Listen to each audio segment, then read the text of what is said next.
வணக்கம். சிவன் மாந்திரீகம். இந்த மாந்திரீகத்தில் ஏவல் செய்து அழிப்பதும், ஏவல் செய்து அழிவை ஏற்படுத்தினால் அதனுடைய பாதிப்புகள் எல்லாம் எப்படி இருக்கும், எப்படி செய்வாங்கன்றத முதல் பதிவில் பார்த்துருப்போம். ஏவல், பில்லி, சூனியம், செய்வன, சூனியம் மட்டும். அதுக்கப்புறம் மோகினி ஏவல் இருக்குது, மோகினி வசியம் இருக்குது, காட்டேரி இருக்குது, உதிர காட்டேரி இருக்குது, கருப்பண்ணசாமி இருக்குது, மாடன் இருக்குது, வண்ணார மாடன். அதுக்கப்புறம் வந்து கேட்டிங்கனாக்கா பல வகையில் காளி மாந்திரிகம் இருக்குது, பல வகையில் நம்ம மலையாள மாந்திரிகம் இதெல்லாம் இருக்குது இல்லையா. இது எல்லாம் தூக்கி சாப்பிட்ற அளவுக்கு இருக்கும் இந்த துஷ்ட ஆத்மாக்களை வசியம் பண்ணி செய்து முடிக்கிறது. இது உடனுக்குடனாக செய்து உடனுக்குடனாக வெற்றிகளை பெற முடியுமான்னு கேட்டிங்கனாக்கா கடினமாக உழைச்சா முடியாததுன்றது எதுவுமே கிடையாது. அப்படி இருக்கும்போது ஒரு மனுஷனுக்கு எத்தனை பாதிப்புகள் இருக்குன்றது வெறும் மாந்திரிக பாதிப்புன்னு தான் சொல்லிடுவாங்க. அந்த பாதிப்புகளை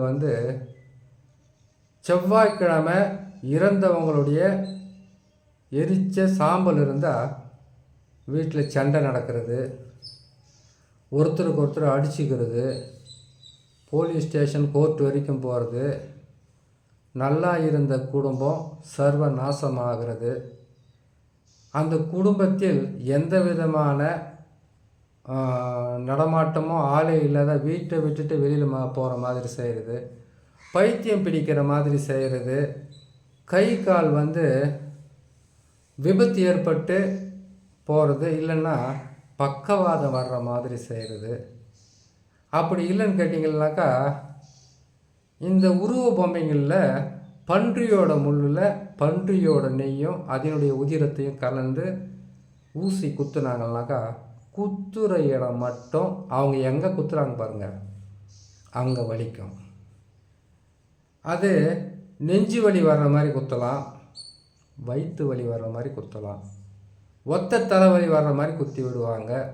அப்படி இல்லைன்னு கேட்டால் ஒரு கை ஒரு கால் வராத மாதிரி குத்தி விடுவாங்க. இது பெண்களாக இருந்தால் உதிரப்போக்கு மாத கணக்கில் உதிரம் போய்கிட்டு இருக்கும். ஹாஸ்பிட்டலுக்கு போனால் எல்லா மருந்து மாத்திரையெல்லாம் சாப்பிட்டாலும் குணமாகாது. அதே மாதிரி லட்சக்கணக்கில் செலவு செய்துட்டு இதுக்கு தகுந்த மந்திரவாதியை பார்த்து மாந்திரிகத்தால் கழிப்பு எடுக்கிறது, செய்வனை செய்கிறது, இதெல்லாம் செய்து முடித்து அவங்க காப்பாற்றிப்பாங்க. ஒரு சிலருக்கு மாந்திரிகத்து மேலே நம்பிக்கை இல்லாமல் இருக்குதுனாக்கா உண்மையாகவே மாந்திரிகத்து மீது நம்பிக்கை உங்களுக்கு இல்லைன்னா நீங்கள் நல்லவங்க தான். எதுக்குன்னு கேட்டிங்கன்னாக்கா எது நடந்தாலும் இறைச்சித்தன்னு சொல்லிட்டு விலகி போயிடுவாங்க. அதனால் அவங்களுக்கு எந்த பாதகமாக இருந்தாலும் பெருசாக எடுத்துக்க மாட்டாங்க. அந்த மாதிரி ஒரு மனப்பான்மை இருந்தால் எல்லாருக்குமே நல்லது தான். சரி, இந்த துஷ்ட ஆத்மாக்களை ஏவல் செய்து எப்படியெல்லாம் கொடுமைப்படுத்துவாங்கன்றதை பார்க்கலாம். இப்போது இது ஒரு உருவ பொம்மை. இந்த உருவ பொம்மையில் பார்த்தீங்கன்னாக்கா ஒரு பாவையை செய்து வச்சுருக்கோம். இந்த மாதிரி தான் அவங்க என்ன பண்ணுவாங்க மாந்திரிகர்னு கேட்டிங்கன்னாக்கா ஒரு பாவ பொம்மையை செய்து அதை அந்த மயான சாம்பல் எடுக்கிறான்னு சொன்ன பார்த்தீங்களா, ஒன்று தலைப்பகுதி இல்லை கைப்பகுதி நெஞ்சு பகுதி என்ன ஒரு பகுதியில் உருவாத்தி அந்த சாம்பலை அவங்க எந்தெந்த பாகத்தில் எடுக்கிறாங்களோ அந்தந்த பாகத்தில் அதை அந்த உருவத்துக்கு பயன்படுத்துவாங்க. பயன்படுத்திட்டு இதுக்கு உண்டான சண்டால கரு இருக்குது, அதுக்கப்புறம் குழி தையலம், ஐங்கோல தையலம் இதெல்லாம் இருக்குது இல்லையா, மையெல்லாம் இருக்குது இல்லையா, அந்த மையை அந்த முள்ளில் தடவி கண் பகுதியில் அவங்க அந்த முள்ளை குத்தினாங்கனாக்கா நீங்கள் நல்லா பாருங்கள், அப்படி ஒரு பாதகம் இருக்குன்னா அவங்க எந்த வேலையும் செய்ய முடியாது. அப்படி செய்யணும்னு நினச்சாங்கல்ல, இப்போ நல்லா நம்ம தூங்கி எந்திரிச்சோம்னாக்கா எந்த பிரச்சனையும் இருக்காது. ஆனால் இந்த மாந்திரிகத்தில் பாதிக்கப்பட்டு அவங்க கண்ணில் குத்திருக்காங்கட்டாக்கா அந்த 2 கண்ணும் கீழே விடுற மாதிரி இருக்கும். இல்லை இவங்களும் தலையில் தன்னைத்தானே அடிச்சுக்கிற மாதிரி வலிக்கும். ஒத்த தலைவலி வர்றதும், தலையை வந்து செவுத்தில் இடிச்சிக்கிறதும், இல்லை கட்டையில் கூட அடிச்சுக்குவாங்க, அந்த மாதிரி பாதகம் வர்றதும். இதே மாந்திரிகத்தில் வந்து பல்லெல்லாம் கொட்டி போகிற மாதிரி கூட செய்யலாம். நாவு வறட்சி ஏற்படுறது, உடம்பெல்லாம் வந்து வெளுத்து போன உடம்பு மாதிரி ஆகிறது, வாத உடல் பூத உடல் சொல்கிற மாதிரி ஆள் வந்து கையை காலை அசைக்கக்கூட முடியாத அளவுக்கு பாதகத்தை செய்கிறது. அதாவது அந்த சாம்பலாகப்பட்டது உருவத்துக்கு செய்தால் அந்த உடலில் இருக்கக்கூடிய அனைத்து வகையான எல்லா நிலையுமே பாதிப்பு ஏற்படும். இப்போது இவங்க நெஞ்சில் குத்துறாங்கன்னு வச்சுக்கோங்களேன், அந்த சாம்பலை மார்பு பகுதியில் வச்சு குத்திட்டாங்கன்னாக்கா நெஞ்சு வலி வரும். கழுத்தில் குத்துறாங்கன்னு கேட்டிங்கன்னாக்கா கழுத்து வலி வரும். கண்ணில் குத்துறாங்கன்னு கேட்டிங்கன்னாக்கா கண் வலி வரும். தலையில் குத்துறாங்கன்னாக்கா அது சிரோபாரம் தலையில் ஏற்படும்.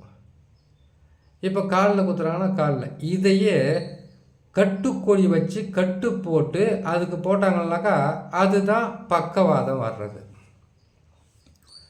இப்போது பக்கவாதம் வந்த எல்லோருக்குமே மாந்திரிக பாதிப்பு தான் இருக்குமா அப்படின்னு கேட்டிங்கனாக்கா, இயற்கையாக வரக்கூடிய ஒரு பக்கவாதம் கை கால் இழுத்துக்கிறதுன்னு பார்த்தீங்கன்னாக்கா அது மருத்துவர்கிட்ட அவங்க போயிட்டு வந்தாங்கன்னா குணமாயிடும். மாந்திரிகத்தில் செய்யப்பட்டு வந்தால் தான் மருத்துவரை பார்த்தா கூட கொஞ்சம் நல்லாவது, திரும்ப அதே பிரச்சனையில் வருது. இன்னொரு முறை பார்த்தா சரியாக போயிடும், இன்னொரு முறை பார்த்தா சரியாக போயிடும். நீங்கள் என்ன பண்ணுங்கட்டீங்கன்னாக்கா அங்கே போங்க, இங்கே வாங்க, நீங்கள் கண் டாக்டரை பாருங்கள், நீங்கள் கால் டாக்டரை பாருங்கள், நீங்கள் வந்து கை டாக்டரை பாருங்கன்னு சொல்லிட்டு ஒவ்வொரு மருத்துவராக பார்த்து பார்த்து இருக்கிற கையில் இருக்கிற காசு பணத்தை மொத்தத்தையும் கரைச்சிட்டு அதுக்கப்புறமா மாந்திரிக பாதிப்பாக இருக்குன்னு போகிறவங்களும் இருக்காங்க. ஒரு சிலர் உடனுக்குடனே போய் மாந்திரிகத்தில் சரி செய்துட்டு அதுக்கப்புறம் மருத்துவரை பார்த்து குணப்படுத்திக்கிறவங்களும் இருக்காங்க. அதனால் செவ்வாய்க்கிழமை இறந்த பிணத்தினுடைய எரிச்ச பிணத்தினுடைய சாம்பலை எடுத்து இவ்வளவு வேலை செய்யலாம். வியாதிகளை உருவாக்கி கொள்றதும் ஒன்று இருக்குது. அவங்கள எந்த வேலையும் செய்ய முடியாத அளவுக்கு அவங்களையும் கெடுத்து அவங்க குடும்பத்தையும், இந்த பாதகமெல்லாம் யாருக்கு செய்கிறதுக்காக முன்னோர் மாந்திரியெல்லாம் செய்திருக்காங்க கேட்டீங்கன்னாக்கா, இச்ச ஆசைக்காக தன்னுடைய மனசாட்சியை மறந்து தவறு செய்தவங்கள குடும்பப்படுத்தி கொள்றதுக்காக பயன்படுத்தியிருக்காங்க. இல்லை அடுத்தவங்களுடைய வாழ்க்கையை சர்வசாதாரணமாக அழித்து அதில் வந்து சந்தோஷம் கண்டவங்களை அழிக்கிறதுக்காக இதை பயன்படுத்தியிருக்காங்க. ஒரு குடும்பத்தில் வந்து நல்லவங்களும் இருப்பாங்க, கெட்டவங்களும் இருப்பாங்க. ஆனால் நல்லவங்களை போல நடித்து பணத்துக்காக, சொத்துக்காக, முன் விரோதத்துக்காக, இல்லை பெண்ணுக்காக, மண்ணுக்காக, பொண்ணுக்காக, இப்படி ஏதோ ஒரு ஆசையை நோக்கித்தான் தினமும் மனுஷன் ஓடிக்கிட்டு இருக்காங்க. அது கிடைக்காது என்ற ஒரு நிலைக்கு அவங்க வந்துட்டாங்கனாக்கா, கிடைக்காத அந்த பொருளை நிலைக்காமல் அழிக்கிறதுக்காக ஒரு மனிதன் எடுக்கக்கூடிய செயல்தான் மாந்திரீகம். அதனால் அவங்களுக்கு அப்படி ஒரு கஷ்டத்தை கொடுத்து அவங்க துன்பப்படுறத இவங்க பக்கத்தில் இருந்தோ இல்லை தூரமாக இருந்தோ ரசிப்பாங்க, சந்தோஷப்படுவாங்க. இதெல்லாம் ஒரு பிறவியா? ஒரு மனுஷன் கஷ்டப்படுறதவ இன்னொரு மனுஷன் பார்த்து சந்தோஷப்படுறதுன்னு கேட்டிங்கனாக்கா, மனித மனம் என்பது தனக்கு கிடைக்கலன்னா அதை விட்டுட்டு விலகி போயிட்டு இன்னொரு பொருளை தேடி நாம் அந்த சந்தோஷத்தை காணலான்றது அவ்வளோ பெரிய மனசு யாருக்கும் இல்லை. தனக்கு கிடைக்கணும், இல்லை அது நாசமாக போயிடணும். தனக்கு கிடைக்காதது வேறு யாருக்கும் கிடைக்கக்கூடாது. தனக்கு நடக்காத நன்மையை இன்னொருத்தருக்கு நடத்தி பார்க்க விருப்பம் இல்லை.